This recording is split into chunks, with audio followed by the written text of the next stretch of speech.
Hi Hemji, how are you? Hi Asim, how are you? I'm doing great. Long time. Yes, long time. Yeah. Yeah, weather बड़ा अच्छा है आज specially. Oh my God. है ना? ये Vancouver की weather it हाँ. sucks.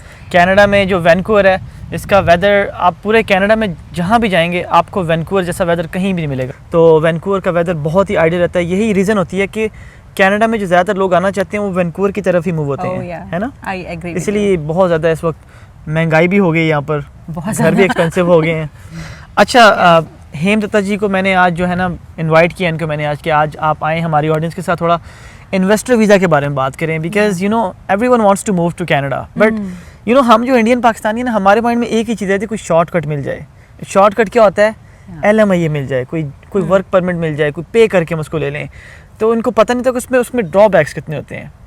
तो आप because since I know you personally कि आप कितना अच्छे से इन्वेस्टर वीज़ा को काफ़ी टाइम से कर रही हैं. आप डिफरेंट प्रोविंसेस में जाते भी हैं. आप हेमदत्ता जी ऐसी जगहों पर भी जाती हैं कि जहाँ पर वाकई में यहाँ की कम्युनिटी को ज़रूरत है. और गवर्नमेंट उसी प्रपोजल को अप्रूव करती है कि जहाँ पर आप कम्युनिटी को कोई फ़ायदा दे रहे हो, कोई बेनिफिट दे रहे हो, जहाँ पे आप इन्वेस्टमेंट का कोई फ़ायदा होगा गवर्नमेंट को, वहाँ के लोगों को, आपको नहीं. तो हेमदत्ता जी ऐसे एरियाज़ में जाती रहती हैं. आप वर्नन में काफ़ी जाती हैं.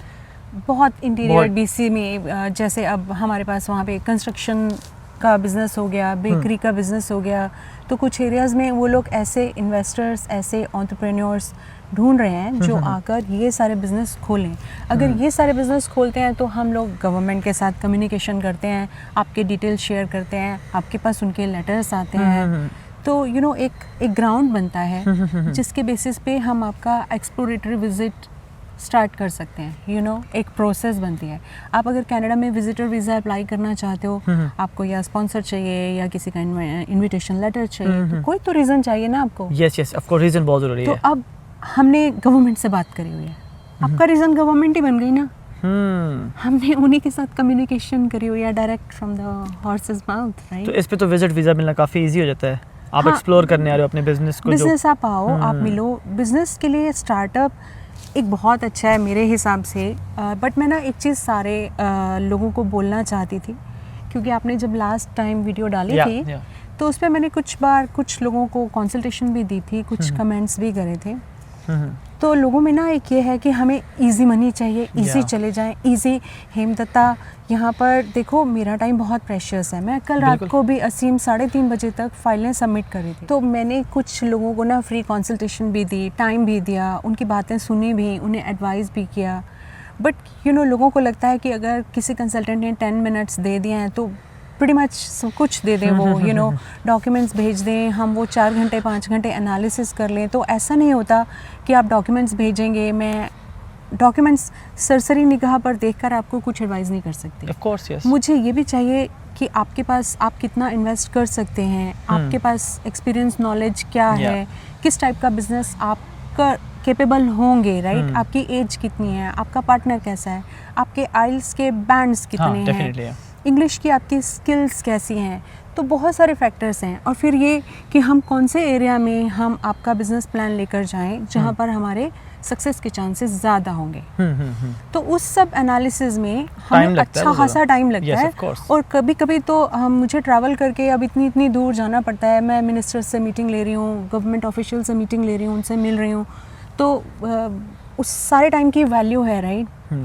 तो अगर आप लोग कमिटमेंट नहीं करेंगे, आप इनिशियल कंसल्टेशन के लिए, असीम आपने मुझसे पूछा था ये इनिशियल कंसल्टेशन रिटेनर क्या है. ये क्या है? तो हमारा पुराना वाला ICCRC और अब जिसे CICC कहते हैं, वो लोग बहुत स्ट्रिक्ट हैं. वो चाहते हैं कि हम एज अ कंसल्टेंट, अगर यहाँ पे रेगुलेटेड कंसल्टेंट हैं, तो हम किसी को कंसल्टेशन भी दें तो वो भी डॉक्यूमेंटेड हो. तो आप पे एक तरह से नज़र भी रखते हैं वो सारी नज़र. हाँ, that's good. तो वो $150 की मेरी कंसल्टेशन होती है कि फर्स्ट इनिशियल कंसल्टेशन. उसमें मैं अच्छे से आधा घंटा पौना घंटा सब मतलब पूरा वॉक ओवर करती हूँ. सारा आपके स्पाउस का समझूंगी, आपके बारे में समझूंगी, फिर यहाँ के कुछ प्लान्स डिस्कस करेंगे हम, और वो सारा डॉक्यूमेंटेड होगा. मेरी कंसल्टेशन भी डॉक्यूमेंटेड होगी. मतलब ये जैसे इंडिया पाकिस्तान दुबई वाला सिस्टम नहीं है कि आप जैसे नहीं। एजेंट और आपके ऊपर कोई आपको देखने वाला नहीं है। हाँ। आप कुछ भी कर सकते हो, इनको देखने वाले होते हैं, वो उनको बहुत। मॉनिटर करते हैं। It's very transparent. जब आप एक रिटेनर साइन करते हो सो ये डॉक्यूमेंटेड होती है चीज़ें, ये नज़र रख रहे होते हैं जो उनका डिपार्टमेंट है, जो उनका आपकी जो रेगुलेटेड बॉडी है Exactly. वो इसके ऊपर पूरी एक आई की तरह एक वॉच करी होती है। हमारी एक पूरा ईमेल्स सारी स्कैन होती हैं, हमारी फ़ोन कॉल सारी स्कैन होती हैं, Right. हमारे व्हाट्सएप सारे स्कैन होते हैं। सही that's very transparent, that's good. तो और मेरे अब जैसे अभी जिन क्लाइंट्स का मैं आपको एक किस्सा बता रही हूँ, ये छोटा सा मैंने अभी जो कल सबमिशन किया है, ये क्लाइंट्स पिछले 7 महीने से मेरे साथ काम कर रहे थे। अच्छा। और हम लोगों ने घंटों लगाए हैं। पहला मतलब जो अगर मैं 25,000 30,000 ले रही हूँ तो सबसे कम ले रही हूँ। स्टार्टअप में जो बहुत- कंसल्टेंट्स ले रहे हैं 50,000 ऑनवर्ड्स Yes. ऊपर ले रहे हैं। I have an है ना? idea about that, मेरा yeah. बहुत ही कम है, बिल्कुल रीजनेबल। और जिसमें क्या है ना कि हम घंटों बैठ के 8-8 घंटे 9-9 घंटे बैठकर हम लोग गूगल मीट पर बातचीत करते हैं क्लाइंट्स के साथ। बिजनेस प्लान का एक एक पार्ट, एक एक लाइन हम लोग गो थ्रू करते हैं। तो उसमें क्या है, मुझे अपने क्लाइंट्स को ना किसी इंटरव्यू के लिए तैयार करने की ज़रूरत ही नहीं है, बिकॉज Right. जब वो इतनी बार मेरे साथ एक एक चीज़ वॉक ओवर करेंगे, बार बार हम लोग एक ही डॉक्यूमेंट को, ये डॉक्यूमेंट एक एक वर्ड देखते हैं, हम एक एक वर्ड की मतलब सर्जरी होती है कि ये वर्ड यहाँ पे अप्रोप्रिएट नहीं है, इसे हटाओ। हमारी वोकैबुलरी भी इतनी मतलब चोजन वर्ड्स होते हैं Right, कि हम right. एक वर्ड भी गलत करना अफोर्ड नहीं कर बिल्कुल सकते। मुश्किल, डेफिनेटली। तो मेरा क्लाइंट मेरे साथ इन्वॉल्व होते हैं, मतलब उन्हें पता है कौन से स्टेज पे कौन सा डॉक्यूमेंट गया है, हमने अब कहाँ सबमिट किया, कौन सी ऑर्गेनाइजेशन के साथ हमारी बातचीत चल रही है, Right. हमारा इंक्यूबेटर प्रोग्राम कौन सा है। और स्टार्टअप ही नहीं, आप लोग अगर स्टार्टअप नहीं दे सकते, मतलब मेरा स्टार्टअप का आइडिया क्या था, मेरा स्टार्टअप का आइडिया ये था कि अब एक फैमिली में 5 भाई हैं या 4 भाई हैं या भाई बहन हैं, वो सब लोग आना चाहते हैं, तो मिलकर एज पार्टनर्स आ जाएं, राइट। है ना। हाँ। आप LMI लेते हैं 60,000 70,000 80,000 बहुत डॉलर का expensive मिलता है।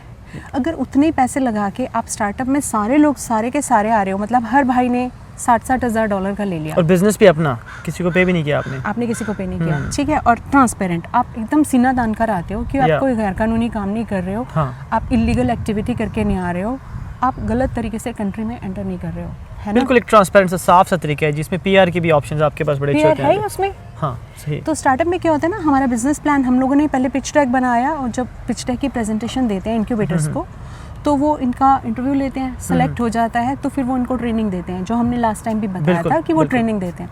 ट्रेनिंग के बाद अब जो मैंने डॉक्यूमेंट सबमिट करे हैं, इसके बाद वो लोग एक कमिटमेंट सर्टिफिकेट और एक सपोर्ट लेटर, ये 2 आपको इशू करेंगे।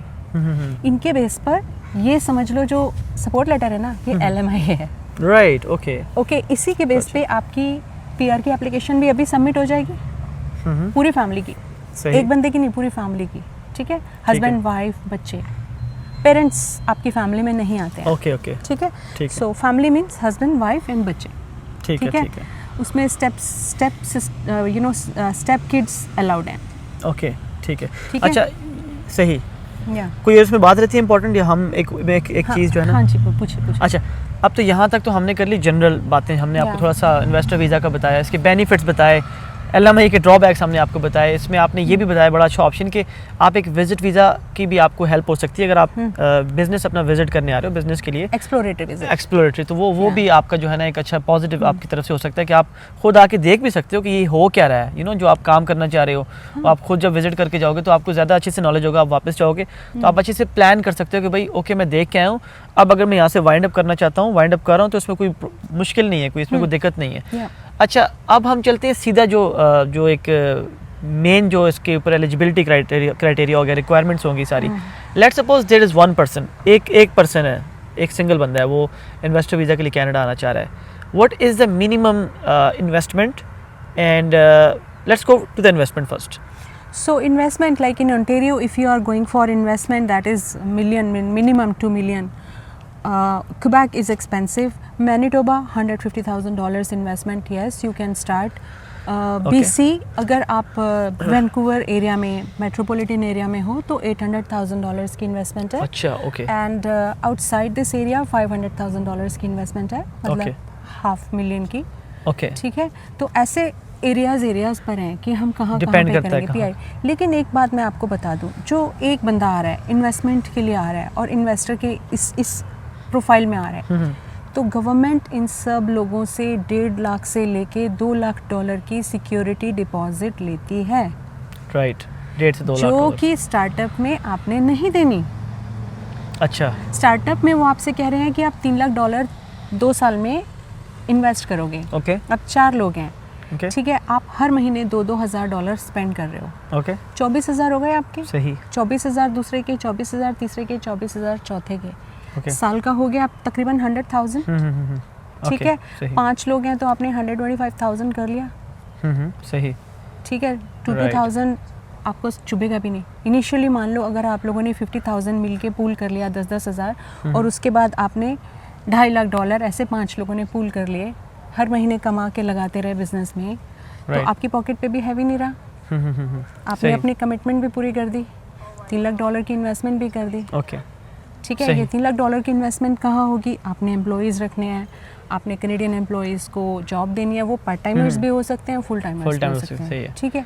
कैनेडियन एम्प्लॉय मतलब जो कैनेडियन पीआर होल्डर जो सिटीजन्स हैं, पीआरस हो या सिटीजन्स हो, वो आपको पता है यहाँ पर। जी जी जी, डेफिनेटली सही, राइट, या। अच्छा, सो मिनिमम जो मुझे अभी तक जो आपने लगी जो टोरंटो वाली साइड जैसे 150,000 और मैनिटोबा, टोरंटो 2 मिलियन, अच्छा 2 मिलियन है वहाँ पर, तो कहाँ से आपने बोला 150? मैनिटोबा 150, मैनिटोबा $150,000 मिनिमम हो सकती है। व्हाट अबाउट बीसी के जैसे कोने के इलाके जैसे वर्नन हो गया या बाकी जो एरियाज हो गए वहाँ पर? तो वहाँ पर investment we should not think about entrepreneur class, वहाँ पर हमें सोचना चाहिए बिजनेस बायआउट्स। अच्छा, या तो बिजनेस बायआउट्स करें हम लोग, या फिर वहाँ पर हम लोग ओनर ऑपरेटर वर्क परमिट लें, अपना बिजनेस आके खोलें और उसी का अपने लिए वर्क परमिट लें। सो ओनर ऑपरेटर का वर्क परमिट ऑप्शन हो सकता है आपके हाँ, पास? वो हो सकता है। उसमें आप अगर $50-60 हज़ार से भी कोई बिजनेस शुरू करते हैं अपना, अच्छा, बेकरी शुरू की आपने, लीज पर ले ली, और इक्विपमेंट्स भी आपने लीज पर ले लिए, आप खुद अच्छे बेकर हैं और आपने वहाँ पर स्टार्ट कर दिया। अच्छा, या कंस्ट्रक्शन का बिजनेस है, आपको अच्छे कंस्ट्रक्शन इक्विपमेंट्स चाहिए, राइट, लीज पर ले सकते हैं आप शुरू में। यहाँ पे सब कुछ मिलता है लीज पर, कैनेडियन टायर में मिलता है, everywhere you get, home depot में मिलता है, राइट, सही। तो आपने वो लीज पर लेके इक्विपमेंट्स अपना कंस्ट्रक्शन का बिजनेस शुरू कर लिया, तो शुरू में आपने लीज पर ले लिया, धीरे धीरे जब इनकम हो जाती है, और ये बिजनेस तो फेल होते ही नहीं है, ये तो चलते ही चलते हैं। तो इसमें भी पीआर का ऑप्शन डेफिनेटली होता है। हाँ जी, वो ऐसे हो जाता है ना कि आपको अपना ओनर ऑपरेटर वर्क परमिट मिला, हाँ हाँ, आपके स्पाउस को ओपन वर्क परमिट मिल गया, ओके, बच्चों को उसके बेस पे स्टडी परमिट मिल गया, सब यहाँ पर हो, ओके, हाँ, स्टडी परमिट मिल गया बच्चों को, ठीक है। सही, ठीक है। तो अब साल भर बाद अगर उन्होंने कोई क्लास खोली, अभी जैसे जुलाई में ये लोग CEC फिर खोलने वाले हैं, कैनेडियन एक्सपीरियंस क्लास, बिल्कुल, तो ऐसा कोई प्रोग्राम आया तो उसमें वाइफ उसमें के आप नाम PR से कर एप्लीकेशन रहे हैं। लगा दी, राइट, राइट, राइट, आपकी लगा दी, तो फिर कोई ना कोई रास्ता निकल आता है। Yes, लेकिन yes, ये yes. प्रोग्राम्स इनके निकलते रहते हैं, इसमें हम आपको कोई कमिटमेंट नहीं दे सकते, ओके, राइट। सही, ये प्रोग्राम्स आए गए, और ये तो आधे घंटे में एप्लीकेशंस पूरी हो जाती हैं और आधे घंटे बाद दरवाजे भी बंद हो जाते हैं। बिकॉज आप LMI ये परचेज करें तो उससे तो ये बहुत अच्छा ऑप्शन है आपके बहुत पास, अच्छा ऑप्शन बहुत है, साफ सुथरा ऑप्शन ना, कोई टेंशन हाँ। नहीं है, एम्प्लॉयर स्पेसिफिक एम्प्लॉयर की बातें भी सुननी अलग बात। अच्छा, बाज़ औक़ात ऐसे भी होता है जो एम्प्लॉयर स्पेसिफिक, अभी कल एक यहाँ की इंडिया की एक लड़की थी यहाँ पर आई थी काम के सिलसिले में, तो वो बता रही थी कि 1 साल में काम करती रही और मेरी जो कंपनी थी वो बंद हो गई, ओह माय गॉड, पैसे जितने मैंने किए थे 40-50,000 वो सारे ज़ाया हो गए, ओह माय तो गॉड, ये भी बड़ी प्रॉब्लम्स होती हैं उसमें, दोबारा से अब उसको देखनी पड़ रही है। ये भी कोई होता है। दूसरा LMI का क्या है ना कि आप लोग एक तरह से गलत है, बिल्कुल, मुझे तो black ये है, पसंद ही you नहीं know, है LMI वाला सिस्टम, क्योंकि टू बी ऑनेस्ट। रीज़न ये है ना, कोई एम्प्लॉयर ने आपसे 10,000 एडवांस ले भी लिया, उसको किसी और ने 5,000 फालतू दे दिए, उसने आप वाला देना नहीं है वापस, आपने कैश दिया हुआ है, वो गया, या आप, कुछ भी नहीं हो सकता। आप किसके दरवाजे तोड़ोगे? नो, किसी क्योंकि कंसल्टेंट के दरवाजे तोड़ोगे, तो मैं तो ऐसे काम नहीं करती, इसीलिए डेफिनेटली, नो, बिल्कुल ठीक मैं है। इससे मीलों दूर रहती हूँ। मैं सोचती हूँ कि नहीं, मुझे थोड़ा लेना ठीक है, मुझे अपनी ईमानदारी से कमाना है, सही। अपनी ऑनेस्टी से कमाना है, अपने हक का कमाना है।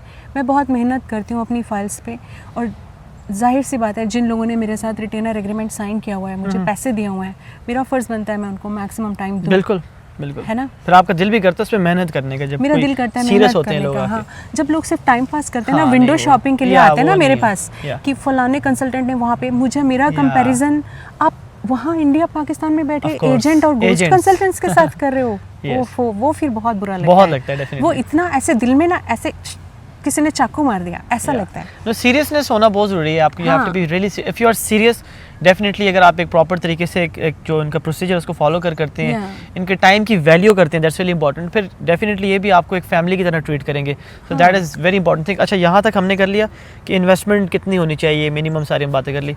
अब सेकंड क्वेश्चन एक और आएगा, would be the minimum age requirement and education? Okay तो बेसिकली ना इन्वेस्टमेंट के एंड एंटरप्रेन्योर के जो जितने भी वीज़ाज़ हैं ना, ये वो क्लास देखती है नॉर्मली जो 25-26 साल के लड़के लड़कियां होते हैं ना, वो तो एक्सप्रेस एंट्री में ही क्वालिफाई कर जाते हैं।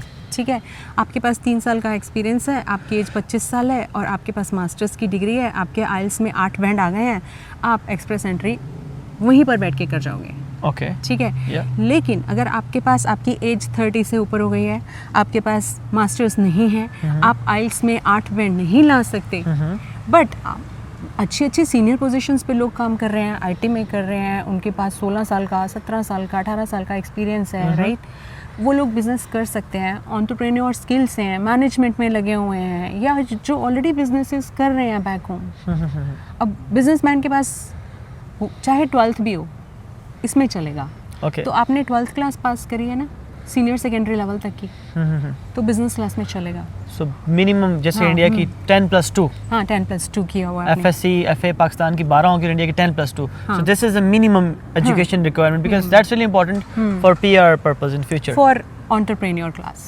अच्छा, entrepreneur class सिर्फ बिजनेस क्लासेस के लिए, राइट। ओके। और आइल्स इन्होंने इसलिए कंपलसरी किया है बिकॉज गवर्नमेंट को लगता है कि आप किसी कंट्री से आ रहे हैं यहाँ पर, अगर आप हमारे यहाँ के लोगों से इंग्लिश में कम्युनिकेट नहीं कर सकते, तो फिर हम नहीं चाहते आप आएँ। Yes, definitely, yeah. तो इसलिए उन्होंने आइल्स की रिक्वायरमेंट करी है मिनिमम 5.5 बैंड, 5-5.5 बैंड आप ज़रूर लेकर आएँ इन्वेस्टर क्लास के लिए या एंटरप्रेन्योर बिजनेस की जितनी भी कैटेगरीज हैं। ओके, सो आइल्स ये है जी, आइल्स जनरल GT जैसे आप कहते हैं, ये आपको डेफिनेटली 5.5 बैंड या 5 आपको डेफिनेटली चाहिए। एज, अच्छा एक एज में मुझे एक और 60 साल तक कर सकते हैं। हाँ, ये आपने पहले बता दिया, अप टू 60 ईयर्स तक आप जो है, अच्छा, सो ये आप जितने भी सुन रहे हैं जी, even if you are in your 40s 50s, I know people are struggling, they are commenting, we are in our 40s, we are in 50s, what can we do, can we come on with investor visa or not? So this is the answer for you from Hemdatta।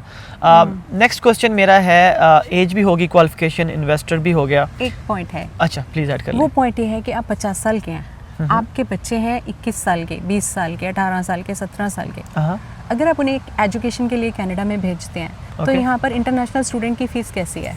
$40,000 से लेके 150,000, बहुत ज़्यादा, 150,000 तक। ठीक है, UBC में आप चले जाओ $2 लाख तक जा रही है फीस। ठीक है, तो अब अच्छा, आपने कॉलेज अच्छा ले लिया, आप $1 लाख उस वक्त अपने बच्चों पर खर्च करेंगे, फिर बच्चे 4-5 साल बाद PR होंगे, फिर वो कहीं 10 साल बाद आपका फैमिली क्लास में करेंगे। yes, तो आप अगर अभी आ जाते हो उनकी मैच्योरिटी से पहले, उससे कम पैसों में पूरी फैमिली आ गई, और बच्चे यहाँ पर उनकी फीस इंटरनेशनल स्टूडेंट की नहीं लगेगी, उनकी फीस कैसे लगेगी?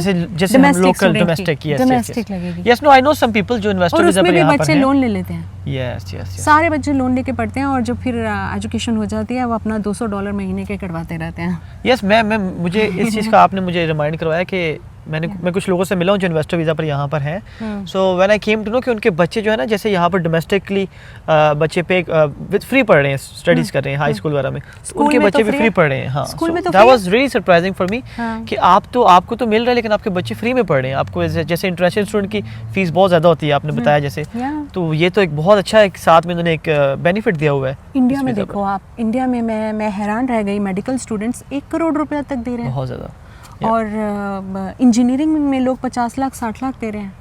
बड़े बड़े इंस्टीट्यूट्स इतना पैसा ले रहे हैं, उतने पैसे में तो आप कनाडा में कर लेते हो। राइट, डेफिनेटली, तो फिर वो एक इस वीज़ा में अभी लोग ना एक छोटे विजन को लेकर आप मत सोचें, आप सिर्फ यहाँ तक का मत सोचें, आप फ्यूचर तक का सोचें। आप सोचें कि ये जो आप काम करने जा रहे हो, ये इस वीज़ा में जाने जा रहे हो, तो आपकी फैमिली आएगी, आपके बच्चों को बेनिफिट होगा, तो आपके पैसे तो ये रिकवर हो जाएंगे ना।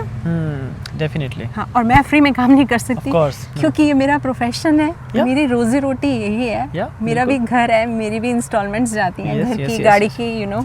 No, definitely. तो या this is my profession, and मैं चैरिटी करती हूँ, एक लिमिट तक कर सकती हूँ। मैं I am a good person, good human being, मैं ज़रूर करती हूँ लोगों की हेल्प, जितनी मैं मेरे लिमिटेड टाइम में हो सकता है, ठीक है, उतना एकोमोडेट मैं ज़रूर करती हूँ, बट प्लीज़ कंपेल ना करें, फोर्स ना करें, और ये ना करें कि हम, अगर आप मेरे को कमिटमेंट $150 के इनिशियल कंसल्टेशन रिटेनर की नहीं दे सकते, फिर आप वाकई भी नहीं कर सकते, तो मैं आप फिर तो मुझे लग रहा है कि आप विंडो शॉपिंग करके मेरा टाइम वेस्ट कर रहे हैं। और मैं समझता हूँ जो एक आपको कंसल्टेशन पे करके नहीं काम कर सकता या कोई रिटेनर आपका नहीं साइन कर सकता, I don't think so you are the right candidate for the investor, because investor visa के लिए आपको पैसे लगाने पड़ेंगे। कनाडा की पीआर इतनी आसानी से नहीं मिलती, हमने भी लिए और बड़े पापड़ बेले हैं यार, इतना आसान नहीं है। बिल्कुल। तो थोड़ा बहुत आपको भी स्ट्रगल करनी पड़ेगी, थोड़ी इन्वेस्टमेंट करनी पड़ेगी और थोड़ा सीरियस होना बहुत ज़रूरी है। और दूसरों के टाइम की वैल्यू बहुत इंपॉर्टेंट है।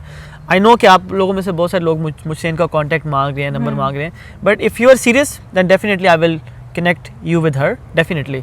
सो मेरी सबसे रिक्वेस्ट यही होगी कि अगर मेरे साथ कनेक्ट करना है तो वो असीम को ही एक मैसेज ड्रॉप करें। असीम मेरे साथ एक अपॉइंटमेंट फिक्स करके दे देंगे, प्रॉपर चैनल तो यही बनेगा। ठीक है, बिल्कुल सही है। बाकी फिर भी कई लोगों ने मेरे पास मेरा नाम गूगल पे डाला, सर्च किया, मेरे तक पहुंचे, उन्होंने मुझसे कंसल्टेशन ली। मैंने तकरीबन 15-20 लोगों को फ्री कंसल्टेशन दिया। अच्छा तो सही। चलें, लेकिन कुछ लोगों ने टाइम भी वेस्ट किया, कुछ लोगों ने इरिटेट भी बहुत करा। हाँ, तो आपका एक्सपीरियंस अच्छा नहीं रहा उस चीज़ का? नहीं, मेरा एक्सपीरियंस अच्छा नहीं रहा। सही बात है। मुझे लगा एक लेमैन वहाँ पर बैठकर मुझे गोस्ट कंसल्टेंट से मिलाकर और बोल रहा है कि ये मतलब क्वेश्चन मार्क लगा रहा है, तो मुझे लगा नो, मैं this is not what I am. Right. अच्छा, हेम दत्ता जी का एक तो दिल्ली में भी, इंडिया दिल्ली में जो कैपिटल है इंडिया का, आप सबको पता है, वहाँ भी इनका एक ऑफिस है और यहाँ पे ये वैंकूवर में अपनी जो है 7-8 सालों से आप सर्विसेज प्रोवाइड कर रही हैं। 2014 से कर रही हूँ, 9 हो गए अब तो, है ना? 9 इयर्स आपके हो गए, yes, quite a long time. तो उसके बीच में डेफिनेटली आपका एक्सपीरियंस काफ़ी अच्छा हो गया होगा इस सब चीज़ों में। और I met few clients of you and I am seeing they are doing great here. So that's it जी, ये हमारा आज इन्वेस्टर वीज़ा के बारे में हमने काफ़ी डिटेल से बात की है। बिकॉज आपके लास्ट टाइम मैंने हेम जी के साथ वीडियो बनाई थी तो उसमें कुछ क्वेश्चंस रह गए थे, आपके फिर कमेंट्स आए थे नीचे, तो मैंने सबके कमेंट्स कंपाइल किए, इकट्ठा करके मैंने फिर वो सारे क्वेश्चंस मैंने आपके इनके सामने रखे हैं आज। तो मेरा ख्याल है वीडियो थोड़ी बड़ी है, लेकिन सारी की सारी चीज़ें हेम जी ने इस वीडियो में बता दी हैं। हम लोग कोशिश करेंगे कि इसका पार्ट 2 भी बनाएं और उसमें हम टू द पॉइंट जैसे रिक्वायरमेंट्स, एज और थोड़ा इन्वेस्टमेंट वगैरह के बारे में बात कर लें। तो stay tune for that video. और thank you so much Hem ji, आपने अपना इतना कीमती टाइम निकाला। I know you are super duper busy, it's summer time and everyone wants to be here in Canada. I was awake till 3:30। अच्छा, मैं बहुत थोड़ा सा सोई हूँ। मुझे आज जाके फिर काम करना है। चलें, आप डेफिनेटली आपको तो काम भी कुछ इस तरह का, घर में सारा टाइम आप कंप्यूटर बैठे होती होंगी? मैं अपने घर पर होती हूँ, मेरा वर्क स्टेशन मेरे घर पर है। अच्छा, because I have a dog, इसलिए मैं सबको पहले बोल दूँ, डॉग की आवाज़ आए, बफल्ड मत होना। बिकॉज कभी कभी ना मेरे पास इतना टाइम, मुझे लगता है ऑफिस जाने आने का मैं टाइम वेस्ट नहीं करूँ। राइट। मैं बैठ के घर पे इन माई लोअर्स एंड माई टी-शर्ट्स बैठकर अपने सिस्टम पे काम कर लूँ। मुझे काम की टेंशन होती है क्योंकि हमारी डेडलाइंस होती हैं, डेडलाइंस मीट करनी है, और जब तक फाइलें मेरी आंखों से नहीं निकलती तब तक मुझे सेटिस्फेक्शन नहीं होती। एक बारी एडिटिंग, 2 बारी एडिटिंग, 3 बारी एडिटिंग, 4 बारी एडिटिंग, 10 बार हम एक लेटर को, एक फाइल को ऐसे जब तक स्कैन नहीं करते सेटिस्फेक्शन नहीं होती। क्लाइंट्स को वीडियो कॉल पे साथ लेते हैं, उनके साथ करते हैं फाइलें सबमिट। तो आप जो मैं डॉक्यूमेंट सबमिट कर रही हूँ, आपको पता है मैं क्या डॉक्यूमेंट सबमिट कर रही हूँ। आप अंधेरे में नहीं बैठे। ऑफ कोर्स, यस, बिल्कुल, यस।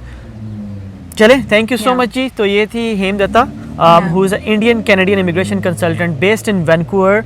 एंड आज हमने इनसे टाइम लिया, इन्होंने सारा इन्वेस्टर वीज़ा के बारे में बताया क्योंकि इनकी एक्सपर्टीज़ जो है वो उसमें है, इन्वेस्टर वीज़ा में। मेरी उसी में है। हाँ, सो इसीलिए आपके सारे क्वेश्चंस मैंने इनके सामने रखे हैं। हाँ, स्टूडेंट्स भी हैं, तो हम उसके ऊपर पार्ट 2 में और पार्ट 3 में भी वीडियो बनाएंगे और उनसे बाकी प्रोग्राम्स के बारे में जानेंगे। आई एम श्योर कि आप लोगों में से बहुत सारे लोग different programmes, study visa, visitor visa, investor visa, different programmes में कनाडा आना चाहते हैं। तो ये सारी ही चीज़ें करती हैं, तो हम इनसे 1 बाय 1 टाइम लेते रहेंगे और इनको मैं कोशिश करूँगा कि इनसे लाइव सेशंस भी लूँ अपने चैनल पर बुला के, और आप लोगों के क्वेश्चंस लेकर इनसे मैं जवाब लेने की कोशिश पूरी करूँगा। तो चलें, आप सबसे मिलते हैं अपनी अगली वीडियो में। अपना और अपनी पूरी फैमिली का बहुत बहुत ख्याल रखिएगा। टेक केयर जी। Take care, bye bye.